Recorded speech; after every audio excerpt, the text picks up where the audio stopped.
in woodworking, you start with a tree that's dead.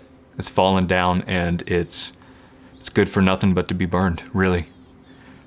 But then somebody comes along and cuts it up, works on it, takes away all of the ugly parts, and then slowly and sometimes painfully turns it into something beautiful. We are Bill and Stacy Spencer. We're the executive directors and founders of Narrowgate Foundation here in Middle Tennessee. The beautiful thing about the offer that Narrowgate makes to these guys is that it's really simple. If for 8 months you could shut down all the expectations of life, you have no bills to pay, you have no stresses and social environment to worry about, everything's provided, everything's protected, and for 8 months, you get to ask 2 questions. Who am I? Really, who am I? And why am I here? If you could walk away with the answer to those 2 questions, would you take that opportunity? One of the things that makes Narrowgate Lodge so transformational is that it's completely experiential, and it's not just an intellectual pursuit of God, it's a learning how to live in a lifestyle of discipleship. And so young men are transformed because it's 24/7, 365, and they're living with their teachers. It's not that they just get church on Sunday and the rest of the week they're on their own. Like, it's every day.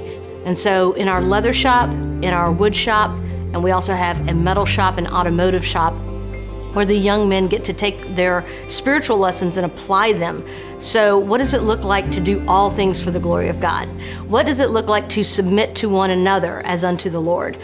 All these biblical lessons that we teach, what does it look like to actually live that out? And then for young men who show an aptitude and an interest, we're able to offer them a temporary employment or a permanent employment situation at Narrowgate Artisans, which is our business in Franklin, Tennessee. But at the end of the day, it's just one thing. It's just one thing. We help people discover who they are and why they're here. And the answer to all of that is always found in Christ. I realized that this passion that he's put in me for craftsmanship and for fine woodworking specifically, he has been using and can use continually to show what he's able to do to us.